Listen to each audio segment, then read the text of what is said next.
Monsieur le Président, Monsieur le Vice-président, chers collègues, nous ne pouvons que nous réjouir de la feuille de route environnementale et écologique décidée par l'exécutif et érigée en priorité régionale par la majorité depuis 2015.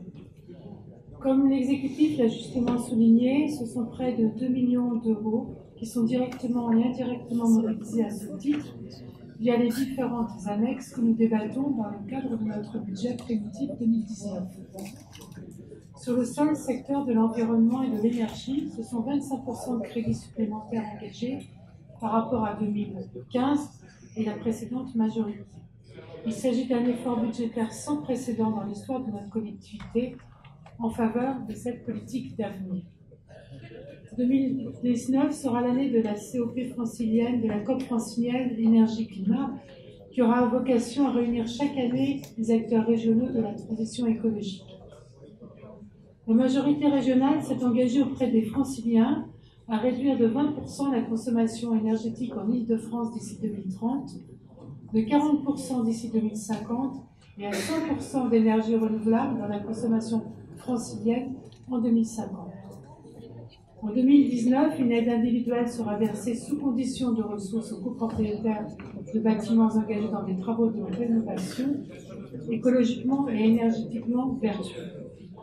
En matière de santé, de protection de l'environnement et de la biodiversité, des actions absolument essentielles sont abondées dans ce projet de budget primitif.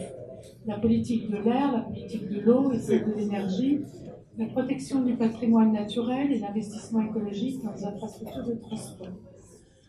Sur ce dernier point, comme évoqué par mon collègue Brice Nkoda, le budget 2019 permettra à la région de poursuivre son action en faveur de la lutte contre les émissions de gaz à effet de serre et particules, avec notamment 30 millions engagés pour le plan anti-bouchon, 21 millions pour la poursuite du plan vélo ou encore 7,8 millions pour la modernisation des voies navigables.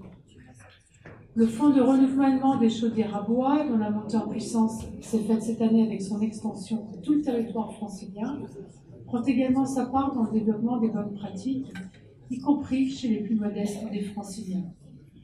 Enfin, le plan vert, qui fêtera en mars ses 2 ans, doit pouvoir se déployer de manière inédite, tant par son ampleur que par la rapidité de son exécution.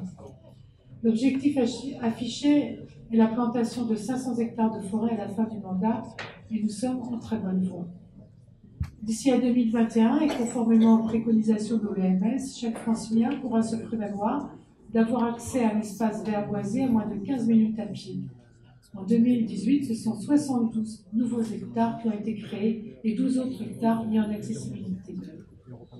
En conclusion, je remercierai à mon tour et au nom de l'ensemble des élus UDI le travail de notre vice-président et plus généralement l'exécutif qui a su faire de la question environnementale une priorité en développant une véritable stratégie de transition écologique pour une région respectueuse, solidaire et durable.